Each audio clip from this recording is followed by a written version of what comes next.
Miarahaba tompoko vavy sy tompoko lahy tonga sondray ato amin'ny fotoana irahantsika amin'ny fandaharana aliorisahana hanao ny sehatra rehefa fotoana toy izao dia manasanao hatramin'ny farany anaraka an'izany fandaharana izany fanehoan-kevitra mahakasika ny politika no ibahana ato anatin'ny fandaharana amin'ity anio ity manambahiny manokana ny fandaharana ho amin'izay fa mialohan'ny ampafantarana ny vahiny dia ampatsahivina foana isika fa azontsika atao ny manaraka an'izao fandaharana izao n'aiza misy antsika amin'ny page Facebook Record Madagascar ankoatra ny amin'ny fahitalavitra moa zany mazava ho azy dia azontsika atao ny mizara an'izany fandaharana izany azontsika atao ny mametraka ny hevitrintsika ihany koa amin'ny maha-olom-pirenena any anatin'ny commentaire ao amin'izay page Facebook ny Record Madagascar izay. Iresaka manokana isika amin'ny tianio ity manodidina ny fifidianana izay ho avy manaraka eo fa indrindra fa ny fifidianana ny fikarakarana sy ny fiomanana hatongavana amin'izay fifidianana izay ary zareo anivon'ny antoko politika Arema no miaraka amintsika manokana amin'ity alina ity vahiny nasaina ao amin'izany Ramatoa Nikratsiraka izay sekretera nasionaly ny antoko Arema tonga soa tompoko eto amin'ny plateau ny alioresahana hanao ny sehatra eto amin'ny fahitalavitra Record Madagascar. Misaotra amin'ny fanasana, misaotra amin'ny fandraisana, misaotra amin'ny mpikirakira sy ny mpikarakara dia mametraka ny arahaba antsika rehetrarehetra izay mijery an'ity fandaharana ity any an-tokantrano. Ankasitrahana be dia be anareo tompoko anivon'ny antoko Arema namaly ny fanasana ny antoko Arema izay efa teo foana teo amin'ny fiainam-pirenena indrindra rehefa amin'ny vanim-potoana ny fifidianana toy izao dia fotoana tokoa angamba ny iresahantsika omena ny antoko Arema ny sehatra amin'ity anio ity manodidina an'izay fifidianana sy ny lafiny fikarakarana ny fifidianana fiomanana amin'izay fiatrehana ny fifidianana izay. Ny fanontaniana tonga dia hanombohana azy avy hatrany angamba dia mahakasika ny hoe rehefa miresaka isika hoe fifidianana dia efa nivoaka farany teo ny liste ireo candidat officialy navoakany avy amin'ny CENI Madagascar moa izany izay rafitra mikirakirana izay fifidianana izay ny alohan'io dia nanao fitarainana ianareo hita teny amin'ny anao manjery teny tamin'ny hoe maromaro tamin'ireo antota taratasy firotsaham-pifidiana izay napetraky ny antoko Arema no lavina teny anivon'ny Noveka no laviny CENI Foibe ihany koa tsy afaka mirotsaka ho candidat amin'io fifidianana io. Ndao somary hazavantsika kely aloha hoe nanana candidat firy ny antoko Arema anankifiry ireo candidat izay voakasika izay hoe no lavina izay ny candidature inona no antony nahatonga an'izay tompoko. Misaotra nametraka amin'ny fanontaniana. Ny enam-potoana ohatran'ny fenatitra ozy fitenenana ny isan'ny mpikambana izay afaka nametraka ny antota taratasy teo amin'ny 420 teo ny isany tamin'ny voalohany dia noho ny asarotana sy ny taoko angambany fa ny fomba fiomanana dia 30 no tena hoe tonga katrany midingana farany dia efatra moa zany sisa ny ankangasisana amina morona fa ny 420 amin'izay zany no lavina ny famenona ny taratasy. Inona ny antony tonga n'izay fandaharana teo ny tao anatin'ny fiomanana zany sy ny fikarikariana napetraky ny antoko dia hoe vita tafapetraka daholo ny antota taratasy zay vao mandoa ny caution. Kanefa moa zany ny tamin'ny décret 420/470 milaza zany ny décret hoe ny fahavalon'ny volana aprily moa zany ny farana fametrahana ny antota taratasy. Ny lalàna nefany 2018-010 milaza hoe manana 7 ora ka hatramin'ny 12 ora ny olona izay mirotsaka ho fidiana hamenona ny taratasy. Kanefa moa zany ny tany amin'ny ratsamangaiky ny trésor zany tsy nandray an'le caution ntsony zany tany amin'ny isan'ambaratongany dia teo zany no tavela ny 420. Tao anatin'ireo nametraka candidature ireo nisy ve ny ataontsika hoe dingana nataonareo teo anivon'ny Arema taoriana izay fandavana nataony tena anivon'ny Seniza iny? Nandeha tany amin'ny Seniza tany amin'ny Seni Foibe ary niresaka tamin'ireo mpiandraikitra fa nilaza moa izy fa tsy ao anatin'ny fahefany manao zany ny manokatra ny trésor. Dia nandeha indray zay nametraka ny fangatahana tany amin'ny HCC fa dia tsy nahazo valiny mahafapo moa zany na dia nisy ara ny olona sasany namena ny alalana nametraka petrabola tamin'ny latsinainy fa 15 ny volana aprily teo. Zay efa taorianan'inona? Taorianan'izay. Nisy ataontsika hoe fangatahana maromaro somary iverenana napetrakareo teo anivon'ny Arema rehefa miresaka mikasika an'ity fifidianana ity isika. Anisan'ny napetrakareo ohatra tany amin'ny 17 ny volana aprily tany ny fangatahana mikasika ny hoe ahemory ny daty farany ahafahana mametraka ny antota taratasy firotsahako fidiana eny anivon'ny OVEC ho an'ny fifidianana izay ho tanterahana amin'ny 27 ny volana May ho avy izao io. Inona ny antony nahatonga ny antoko Aremana nao an'izay fangatahana izay tompoko? Ampatsiahivina antsika menaka fa nisy ny cyclone ataony hoe Gamaniny. Gamane tsy haiko ny fomba fitenenan'olona azy ary nandrava zavatra be da be izy teto amin'ny tany sy ny firenena. Misy ny lalana tapaka, misy ny dibo-drano sy ny sisa sy ny sisa ary ny fanjakana dia efa nametraka misy ny hoe état de sinistre national izay raha tsy diso aho. Dia tao aorianan'iny zany tonga dia hoy zay hoe aleo tonga dia manao taratasy any amin'ny HCC mba ho ampihemorona kely satria anasarotra ny fametrahana tota taratasy any amin'ny firotsahako fidiana satria betsabetsaka ny taratasy ilaina misy ampolo ny taratasy tsy maintsy karakaraina dia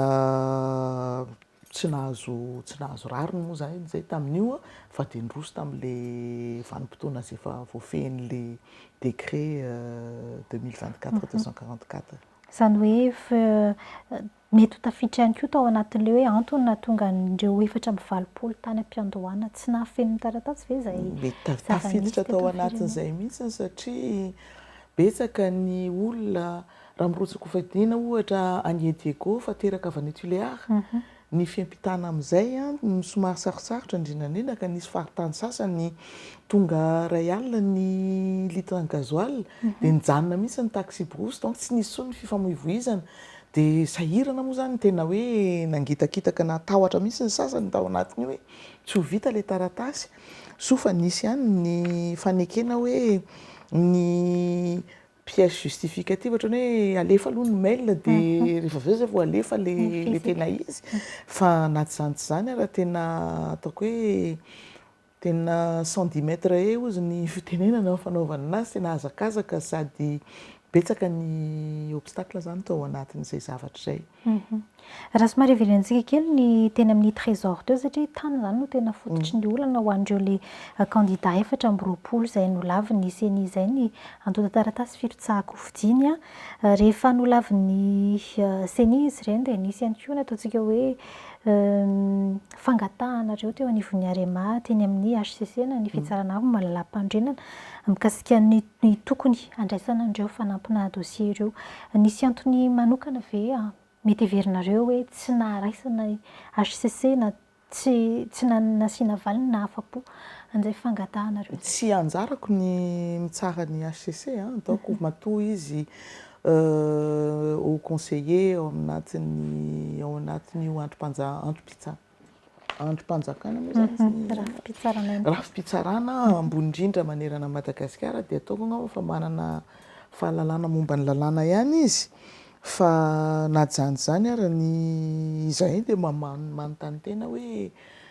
inona loatra ny zavatra tsy nentina atao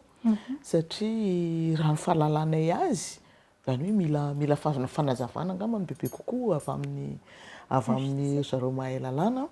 inona ihany no natonga an'ilay décret natao amboniny lalàna sa hoe tsy problemana fifandraisana zany amin'ny androm-panjakana ve tsy fanazavana ve satria teny am-boalohany mihitsy dia efa nisy olana misy manko ny sasany nametraka antota taratasy mialoha dia ny andro ny nametrahany an'iny antota taratasy iny ihany dia tonga dia nilavy ny OVEC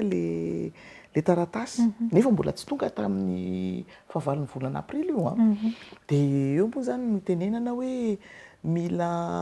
ataoko angamba fa mila fampianarana tsaratsara kokoa le olona amin'izay olona zay manao ny asany.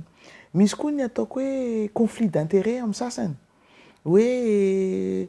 ny cousin na ny zodan na zobavy no mirotsaka hofidiana amin'le district zay misy azy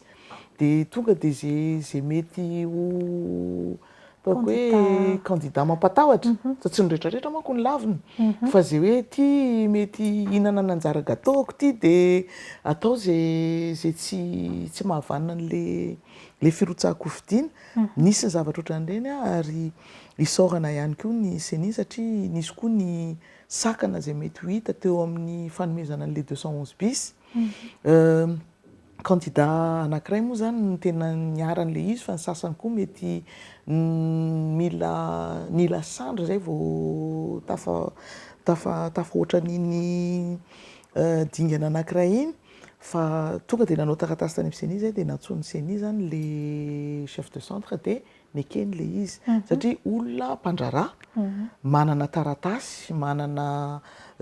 nifstaty ara-dalàna dia efa vita tamin'ny 2024 efa zany hoe efa nandohetra tsy netiny mendry zareo 211 bis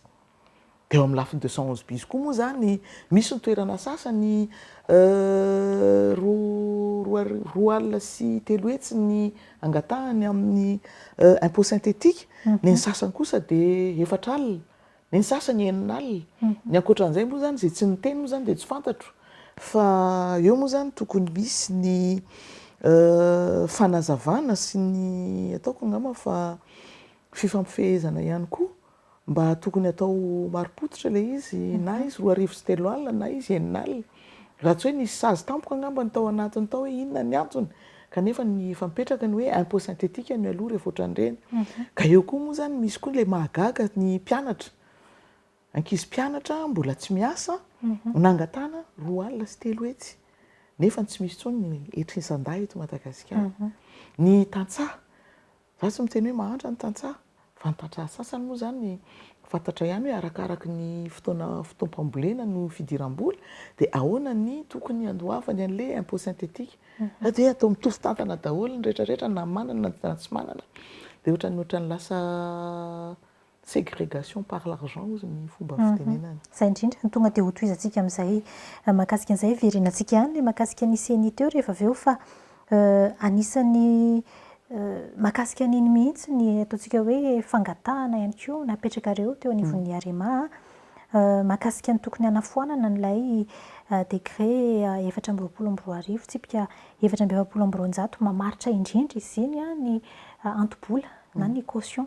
tamin'ny fifidianana ho avy io amin'ny 20 ny volana Mea ho 200 tapitrisa ariary. Inona ny antony? 20 tapitrisa ariary. Inona ny antony nahatonga ny avy eo anivon'ny Arema nanao an'izay fangatahana izay amin'ny fifidianana? Nanaiky ny fifampifehezana teo amin'ny fanjakana sy ny mpiarabelona moa zany ny tenanay fa noho ny tsy nekena volanay dia navoakanay ilay lalàna hoe zay saika mba hanaraka ny lalàna nefa kosa misy kosa ao anatin'ny constitution ny article 5 ao anatin'ny constitution miteny hoe tokony mitovy lenta daholo ny olona rehetrarehetra ary tsy tokony hijerena tavan'olona na lahy na vavy zany na manam-bola na tsy manam-bola nefa ny raha atao ny fandinihana fametrahana petrabola lafo be ohatran'io izay nandavana ny candidature-nay tsy tokony ao anatin'ny tena hoe hors la loi zany satria lasa fanavakavahana le izy fanavakavahana ara-bola raha jerena ihany koa ny isan'ny olona eto Madagasikara ny SMIC moa zany zao dia 9 alina sy 3 hetsy dia firy taona zany ny voatery manao petrabola any amin'ny tsy haiko any amin'ny épargne sa hidina anaty vata tsy dia ariana ny lakile ny olona zay mandray ny karama farany ambany indrindra zay vao mahazo milatsaka ho fidiana nefa ny tokony raha vao feno ny fepetra zany hoe mahazo mifidy ianao ampitaona ianao tokony samby mahazo milatsaka ho fidiana tsy afaka miteny ianao hoe ty olona ty tsy tsara ny paoziny ratsiratsy ny kirarony mivilana ny vavany mivilana ny volony tsy fantatro na inona ny zavatra zay ho tenenina mahazo milatsaka ho fidina izy ary ny vahoaka ny maso mandidy ny vahoaka ny tokony hifidy azy fa tsy anjaran'ny vola no miteny hoe iza ny mahazo milatsaka iza ny tsy mahazo milatsaka nanaraka ny antonony ny andininy sy ny andaniny rehetrarehetra zay tokony ny antanatohatra rehetrarehetra zay tokony nandehanana zay nanaraka n'io lalàna io fa rehefa hitanay hoe ary to lasa lavitra loatra ty resaka ty lasa ohatrany misangy mihoatra ny losa hoe ny tena angamba ny tsy mahay lalàna dia napetraka koa hoe mifangatahana hoe ity zavatra ity nge na ny haute cour constitutionnelle tamin'ny 2024 nge fa niteny ny fanjakana no maefa tokony hitondra sy hitantana ny fanaovana ny fifidianana raha ohatra ka misy enti-manana zany na vola zay tokony apetraka ny olona zay mirotsaka ho fidiana ho fandraisana anjara tokony zavatra tsy mihoatra ny loha fa tokony mba zavatra mba hoe mba azon'ny tsirairay avy idirana. Zany hoe anjaran'ny fanjakana tokony miantoka ny fanjakana tokony miantona ny fanatanterahana ny fifidianana. Décision numéro 15 tamin'ny 2018 angambany izay article 42 raha ohatra ka ho jerenareo amin'ny sitan'ny HCC ao. Ny zavatra anankiray tiako ampiana ao anatin'izay le fanaovana an'le caution ambony be mahatonga ny olona lasa ohatrany hoe manao tanana zatsa mitsotra amin'ny kolikoly satria raha tsy manam-bola ianao simika ny volanao ny fandraisinao isam-bolana nefa ny lasa ny fianakaviana miteny hoe ao fa ifanometana antsika hivarotra tany na andeha hisambotra any amin'ny rakoto bonbon coco le mpanao mpandraraha atsy dia rehefa tonga ny androny ianao tonga any amin'ny assemblée nationale dia tonga le olona hoe na efa naverinao ary ny volany ohatra ny terem-panahy ianao raha mangataka izy hoe ty lalàna ty pasio na dia fantatrao le izy fa tsy mety amin'ny tany sy ny firenena lasa ataonao le izy satria terem-panahy ianao satria io olona io tanampy anao tamin'io andro io dia eo moa zany mahatonga an'le hoe tokony jerena ihany le izy ozy ny fitenenana hoe on a voulu jouer le jeu zany hoe narahanay antsakany sy andavany le izy fa rehefa voasakana dia hoy zay hoe zay ny sakananareo nefa n'le izy nge hors la loi ka tokony mba jerenareo kely ty lalàna ty hoe mety ve ty zavatra ataonareo ty. Fa misy ihany koa alaim-panahy mety ilaza hoe sao tsy nahafeno an'izay caution zay ny candidat ny arema na tonga an'izay sa hoe tena efa feno misy vady tany niaraka taminay tany amin'ny trésor na nentinay tamin'le fandoavana an'le caution ary nalefanay tao anatin'le antota taratasy nalefanay tany fa ny tany no tsy nandray intsony mbola tao anatin'le 27 ora ny tao anatin'le 27 ora. Manahoana ny fandraisan'ny antoko arema amin'izay hoe 420 be zao amin'ireo candidat 30 mba naniry tena hoe nahatongatra any amin'ny farany ny fikarakarana ny antota taratasy rehetra no laviny avy eo anivon'ny CENI ny fifangatahana raha tsy resakitsika hoe tsy miresaka loatra ny politika ny CENI fa na izany ary raha mijery amin'ny fomba fijery politika ny arema manokana mety hoe misy karazana faniliana ny antoko arema ve sa inona ny heverinareo fandraisanareo azy amin'ny lafiny voalohany tenika aloha dia fisaorana an'ireo 420 menada zay nanolo tena saika mba anampy hanafitra n'ity firenentsika ity anarina amerina ny asan'ny Madagasikara fa dia amin'ny sotoavana republikana moa dia zay ny lalàna dia narahana arak'izay ny fangatahana moa zany tsy maintsy mipetraka ihany ny requête hoe mety ve ty mba mety ve mba jerevy ihany fa rehefa resy ianao amin'ny antota taratasy moa zany dia ina moa no azo atao dia miandro manaraka indray tsy midika akoriny zany hoe tsy hanao zay azonay atao amin'ny toerana zay misy anay ny ahafahanay manampy ny mpiarabelona mahafahana manafitra ny Madagasikara amin'ny toerana misy anazy zao sy manampy ny vahoaka malagasy tsy vaky volo fa dia ekena arak'izay ny didim-panjakana moa zany le izy rehefa resy ianao any amin'ny tribonaly afaka manao appel fa misy ny appel tsy azo atao dia tsy azo ivalozana moa zany le izy dia ekena arak'izay misy azy eo ihany. Hidirantsika ny mahakasika ny fiainana antoko ho an'ny antoko politika Arema rehefa avy eo fa andao somary verenina kely ihany na izany zany satria manitidika ny saina ny nambarana ny antoko Arema teo tamin'ny hoe ao anatina vanim-potoana tena mbola ao anatina sinistre national no nikarakarana nireny tantaratasy firotsahako hovidiana ireny kanefa fantatritsika tsara ihany koa fa ny fifidianana solombavam-bahoaka dia fifidianana eny anivon'ny distrika izany hoe tena manakaiky an'ilay vahoaka mihitsy raha ny daty tao anatin'ny fametrahana ny tantaratasy teo tamin'ny fafito amby roapolo volana mars hatramin'ny fahavalo ny volana aprily tena mbola tao anatina ataontsika hoe fahasahiranana tamin'ny ranobe isika sy ny fandalovan'ny nambaranao teo mieritreritra ihany koa ve ny antoko Arema hoe misy karazana lalàna mila ahitsy ihany koa ny amin'ny famaritana an'izay fiatrehana ny fifidianana izay satria raha ny fifidianana fotsiny ohatra voalazana anatin'ny lalàna fianzana fifidianana izany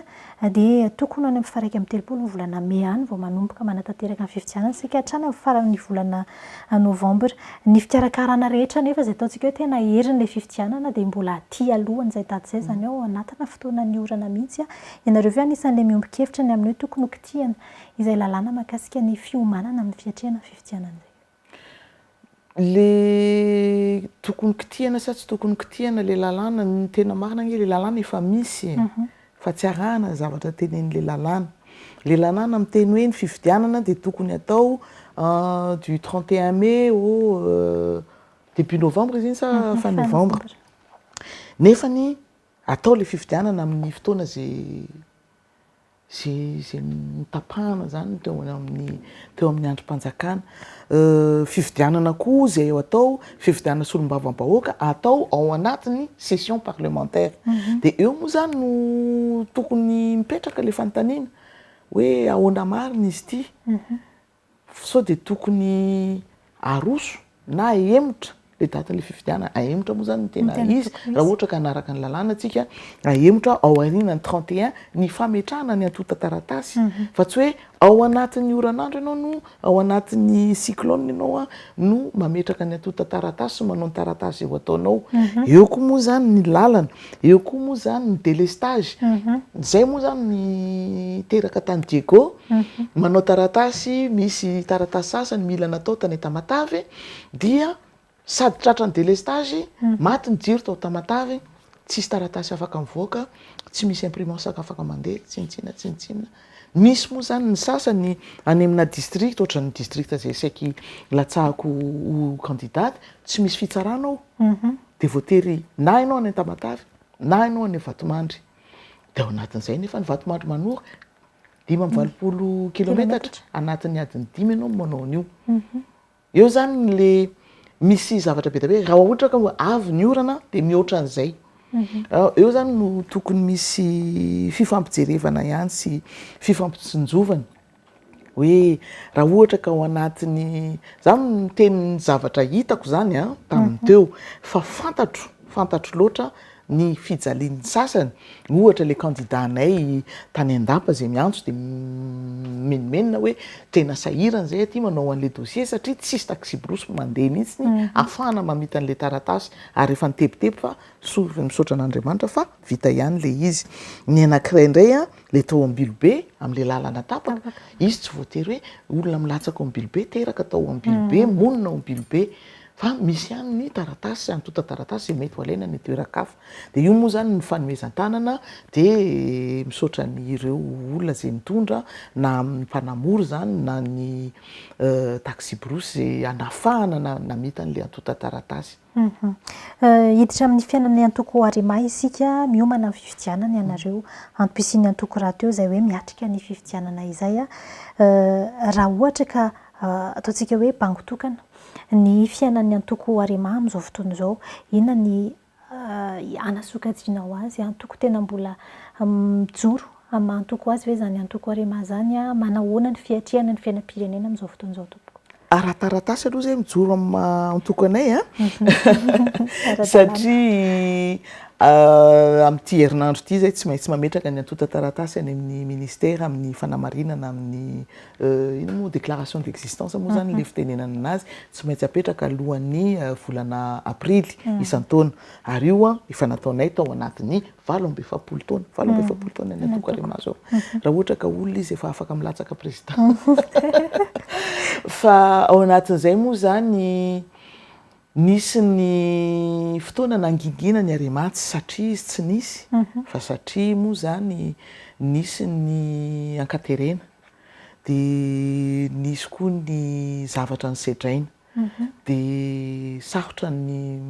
manarina an'izay ratra zay misy ao anatin'ny mpikambana ao amin'ny Arema misy ny sasany tena mbola miaina ao anatin'ny tahotra amin'izao tsika miteny zao ary zay no itenenako hoe tena midera an'ireo ataontsika hoe 5 le narotsaka esoriko zany ny tenako le 5 zay navita nandrotsaka ny antota taratasy satria nasany joro ary nasa hitondra avo ny anaran'ny antoko ary amerina ny asin'ny Madagasikara miaraka amin'ny antoko Arema. Ny antoko moa zany miaina arak'izay azo ny ainana ary tao anatin'ny taona zay na secrétaire national ny tenanay satria tamin'ny 24 no natao ny congrès navoafidy anay eritaona sisa de eo manao bilan eritaona latsaka satria marsa tamin'ny 24 zany hoe tokony any amin'ny marsa 22 ny congrès de ataoko angamba fa misy ny ataontsika hoe positif ao anatin'ny bilan misy ny négatif raisina ny ratsy de raisina koa ny mamy de zay tsy mety areniny zay tsara moa zany tohiziny ny tokony ny antokony amin'ny hoaviny zany antoko zany na ny ataontsika ihany koa hoe ny andimby ny relève ho an'ny mpikatroka eo anivon'ny antoko Arema manao ahoana ny fiatrehana an'izay amin'izao fotoana izao tena velombolo ahako amin'ny fandraisan'ny tanora anjara ao anatin'ny antoko maro izy ireo ary nahavitana nanao ina moa nagnasy assemblée générale fionana lehibe ho an'ny tanora zany tamin'ny roa taona lasa tamin'ny 2022 décembre 2022 dia tena hoe tanora isaky ny district zany miakatra teto ny fidiny olehibe ny tanora ary tena mandray andraikitra mihitsy ry zareo satria taty aoriana moa zany misy amin'ireo no nilatsaka hofidiana misy amin'ireo no araka ny teneniko hoe misy mpianatra ao anatin'ireo vonona anao ina moa nagnany izy teo c'est pas assistant parlementaire fa suppléant vonona nanao suppléant zareo tsy nikely soroka fa tena hoe vonona tena hoe s'engager amin'ny resaka politique ary na ny resaka fanentanana ary any amin'ny faritany amin'ny faritany enina moa zany satria eo amin'ny 3 mahery efa mahery satria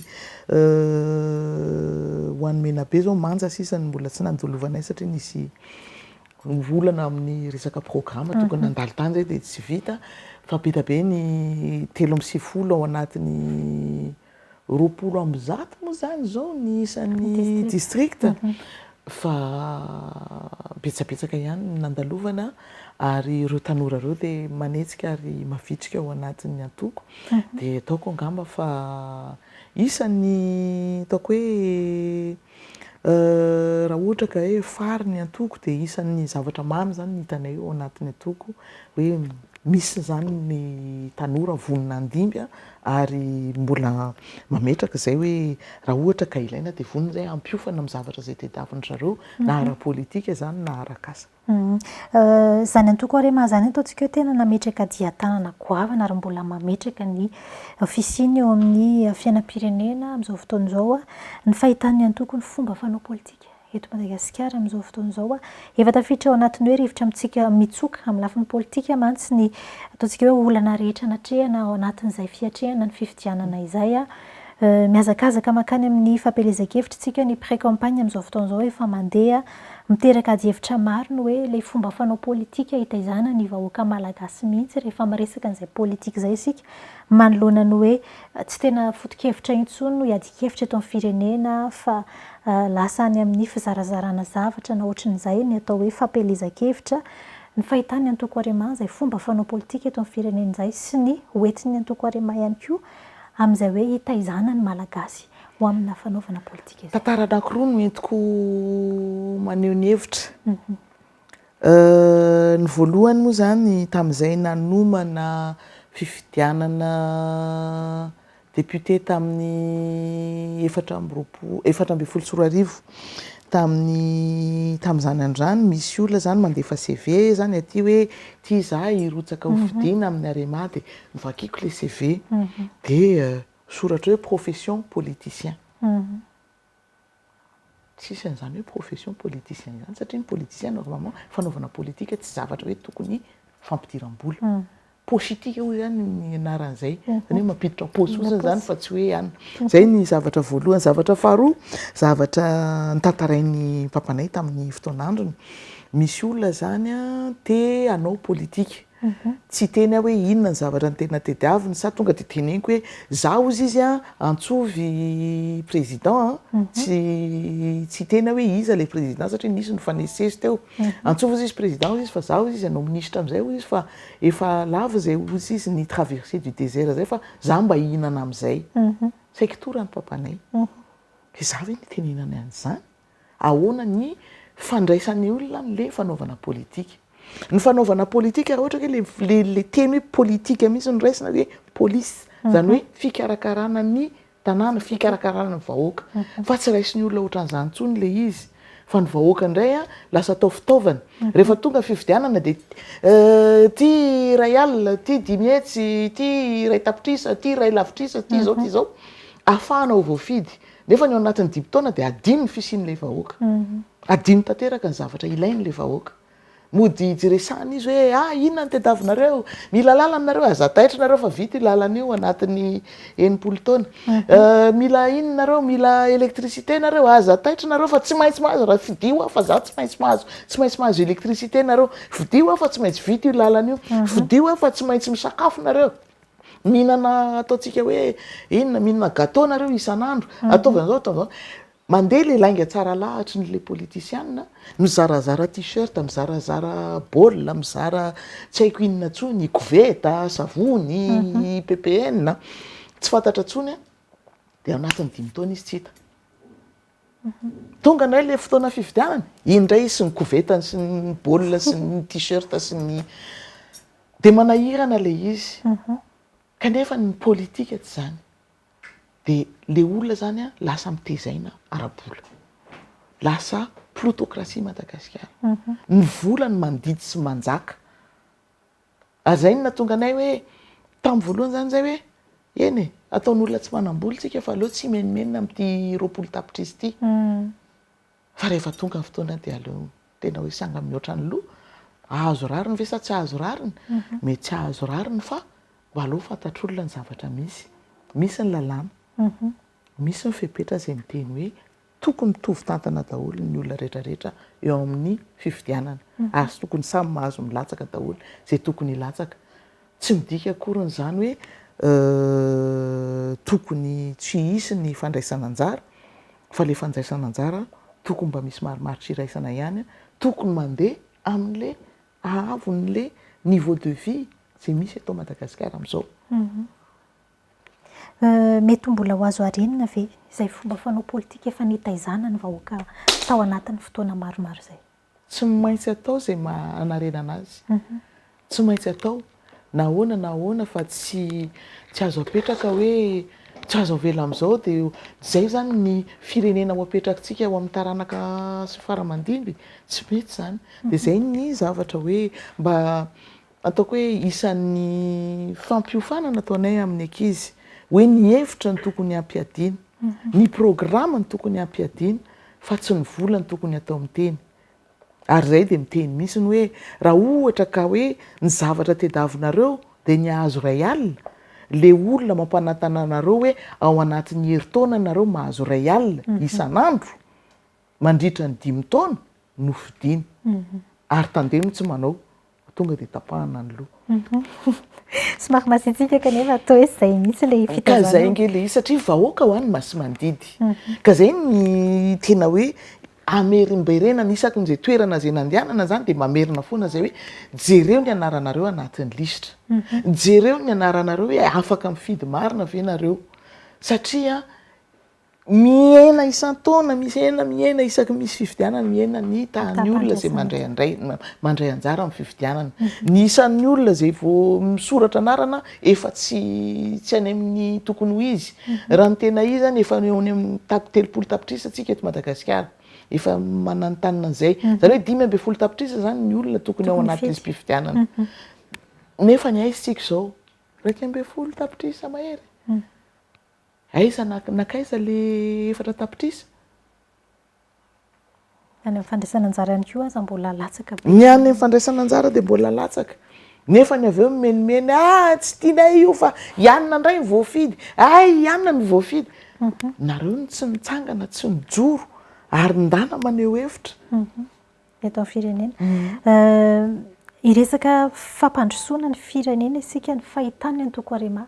ny zava-misy eto amin'ny firenena amin'izao fotoana izao aiza ny misy any Madagasikara tsy azo andalovana fotsiny mantsy ary tsy maintsy resahana rehefa miresaka an'izany hoe antoko arima zany miresaka an'izany hoe filompanorona ny antoko arima zany anisan'ny boky mena tena hoe natao andrafetana izay hoe fampandrosoana amin'ny ankapobeny sy ny fitantanana ny firenena izay aty amin'ny ataontsika hoe 27 taona ny antoko arima isika amin'izao fotoana izao ny fahitan'ny antoko arima an'izay hoe toerany Madagasikara raha eo amin'ny lafiny fitantanana sy ny fampandrosoana izay ndresana tsy izany amaly fa ny banque mondiale angamba izay nametraka hoe 5 alohan'ny farany Madagasikara tsy afaka miteny ianao hoe isa taremarika fotsiny iny fa miaina tsara malagasy tonga vao homana daholo zao ny ankamaroan'ny malagasy tsisy olona tsy sahirana na ny olona mpanefoefo ara zao efa manomboka manisa hoe ohatra miainaena le aben'le liasana 20 000 ariary anaty poketra fa lasa natao 10 000 angambany izy amin'izao fa tena ny fiakaran'ny vidim-piainana moa zany mipetraka eo ihany fa le fametrahana ahoana re nataoko anaran'izany le projet structurant ahafahana miaina tsaratsara kokoa zany tokony atao maromaro kokoa ary tokony isy ny volonté politique ametrahana an'izay anarenana an'le économie eto amintsika ary tokony ifampiresahana amin'ireo mpandrarà ny GEM ny SIM ny les intellectuels ny universitaires ny ray aman-dreny ara-drazana tokony hiaraka ifarimbona hijery hoe ahoana zany inona ny zavatra tokony ho ataontsika ahafahantsika manarina n'ity firenena ity satria eo koa moa zany le tantara ozy le fitenenana zay hoe un pays sans histoire est un pays sans avenir aiza ho aiza ny tantarantsika manomboka aiza ny tena tantarantsika inona ny zavatra omentsika ao anatin'le tantara misy tantara rehefa mandeha izay nandeha tany amin'le 93 district le fampiresahantsika teo no misy mitantara hoe zao ny nisy tantara ohatran'izao ny taty amintsika nisy tantara ohatran'izao ny taty amintsika aiza reo tantara reo tokony ampahafantarina ny tanora tokony ampahafantarina malagasy rehetra anaovana film misy ny anaovana blockbuster aty à Madagasikara hoe zao ny tantara malagasy misy tsy mahafantatra zao hoe tao anatin'ny 200 taona betsaka ny vahiny nanandrana miditra teto Madagasikara fa rehefa tonga ny fanjanahantany zay vao tena hoe tafiditra tanteraka fa betsaka ny fandresena zay azontsika mba ho atao ohatran'ny reny film américain reny hoe iny Rambo tata tonga de resy daholo leo na resitsika nanana fandresena contre na andihana maramila na nafika atsika teto Madagasikara nefa tsy resahana zany de atao hoe ohatrany hoe firenena resy Madagasikara tsy firenena resy Madagasikara ary matoa misy maniry any Madagasikara de firenena manana maizy azy Madagasikara na ambanin'ny tany na ambonin'ny tany na anaty rano na ny anabakabaka manana ny maizy azy Madagasikara inona ny heverina rema fa tokony ho atao laharam-pahamehana na ho an'ny mpitondra izany na ho an'ny mpietsehatra politika na ho an'ny vahoaka amin'ny ankapobeny mihitsy ahafahana manarina izay zava-misy tena tsy hitako izay hovaliana anao satria betsaka loatra le laharam-pameana fa voalohany indrindra ngamba le fifamoivoizana ny tokony hojerena satria raha tsy eo ny fifamoivoizana dia ahoana moa ny anarenanao ny fandehan'ny vokatra ahoana ny amoahanao vokatra avy amin'ny toerana A andeha amin'ny toerana B zay ny voalohany indrindra faharoa manarakaraka an'izay a mila jerena akaiky ny toetrandro satria io no mamelona ary io koa mahafaty rehefa maintany mijaly tsika rehefa betsaka loatra ny orana mijaly tsika satria maty ny vokatra dia eo zany no tsy maintsy hijery ny hoe misy programan'asa tokony ho atao mba ahafahana arak'izay azo atao satria Andriamanitra ange no mandahatra Andriamanitra no ny tena hoe mety afaka hoe anakana ny cyclone tsy andalina zavatra ohatran'izany fa misy ihany ny zavatra azontsika olombelona atao mba ataontsika hoe mba hifehezana na dia kely ary ny rano satria teto amintsika zany a na maina na dibo-drano zany hoe tokony misy zany a fandiniana sy ny zavatra zay tokony ho atao mba hitomba hifanatsahana le izy mba le rano mba tsy tonga aty amin'ny fotope aty izy nefa tsy aty mifehako tsy any fotope ny rano mandritra ny 2 herinandro amina tanàn-dehibe misy zavatra tokony hojerena hoe maîtrise de l'eau zany hoe na ny rano mandeha zany ny oranandro zay milatsaka tokony mba hoe misy traitement zany mba hoe ho fehezina hoe mba misy tanana zany ny sasany fa tsy ny sasany mijaly rano ny sasany dibo-drano io zany misy zavatra tsy maintsy atao amin'ny fiainany tsirairay avy mba tsy tenenako hoe ny tamin'ny fotoanandro ny ianao resaka boky mena teo on parlait de adduction en eau potable ny fametrahana jiro any ambanivohitra ny amin'izao ka hatraty ambony vohitra tsy misy ny jiro ny rano moa zany lasa vidim-bola nefa ny ao anatin'ny ODD ao anatin'ny agenda 2063 misy ny fanomezana rano ny olombelona tsirairay avy be da be eo laharam-pameana daholo raha manam-potoana ianao katrarapisontsika mbola eto voafetra moa fotoana fa heverina fa amin'ny fotoana manaraka tsika hiresaka misimisy kokoa mahakasika an'izay hoe tena fampandrosoana ranoray izay fotsiny ny fijeriny harema azy fa efa mamarana ny fotoana isika manana ataontsika hoe 3 minitra eo inona ny ataontsika hoe 4 avy amin'ny harema ho an'ny vahoaka malagasy hiatrika fifidianana isika izao manana candidat 4 ianareo reo raha ho voafidy izy ireo hanana ny toerana eny anivon'izany mpanao lalàna izany mety manana 4 ve ny antoko harema ho an'ny vahoaka malagasy manodidina izay fifidianana ho avy izay voalohan-teniko ho an'le 4 mousquetaires ny fiantsokany izy efatra ny akangasisana namborana ny anankiray moa zany Ambroise Rakotosafindraibe zay milatsaka ny Toliara voalohany ny anankiray général Jean-Émile Tsaranazy zay milatsaka any Vangaindrano ny anankiray mbola général ihany koa général Lenjara zay milatsaka any Miandrovazo dia ny anankiray moa zany le faralahy le ao amin'ny Antananarivo fahenina betsaka ny hevitra zay azo entina sy ny lalàna zay tokony atao satria mpanao lalàna ny mpandinika sy mpanao lalàna ny solombavam-bahoaka betsaka ny lalàna zay azo atao zay azo apetraka anatsarana ny fiainan'ny vahoaka malagasy ary ao anatin'izay moa zany le fametrahana lalàna momba ny fanovana fomba fanaovana fifidianana zay napetraka tany amin'ny antenimieram-pirenena tamin'ny taona lasa dia eo moa zany raha ohatra ka misy afatra tokana zany no tokony ho atao dia mitsangana mifidiana ampiaro ny zoanareo satria zoany tsirairay no mifidy ary adidy ihany koa no mifidy isaorana be dehibe ianareo tompoko teo anivony antoko haremana maly tsy ampisalasalana ny fanasany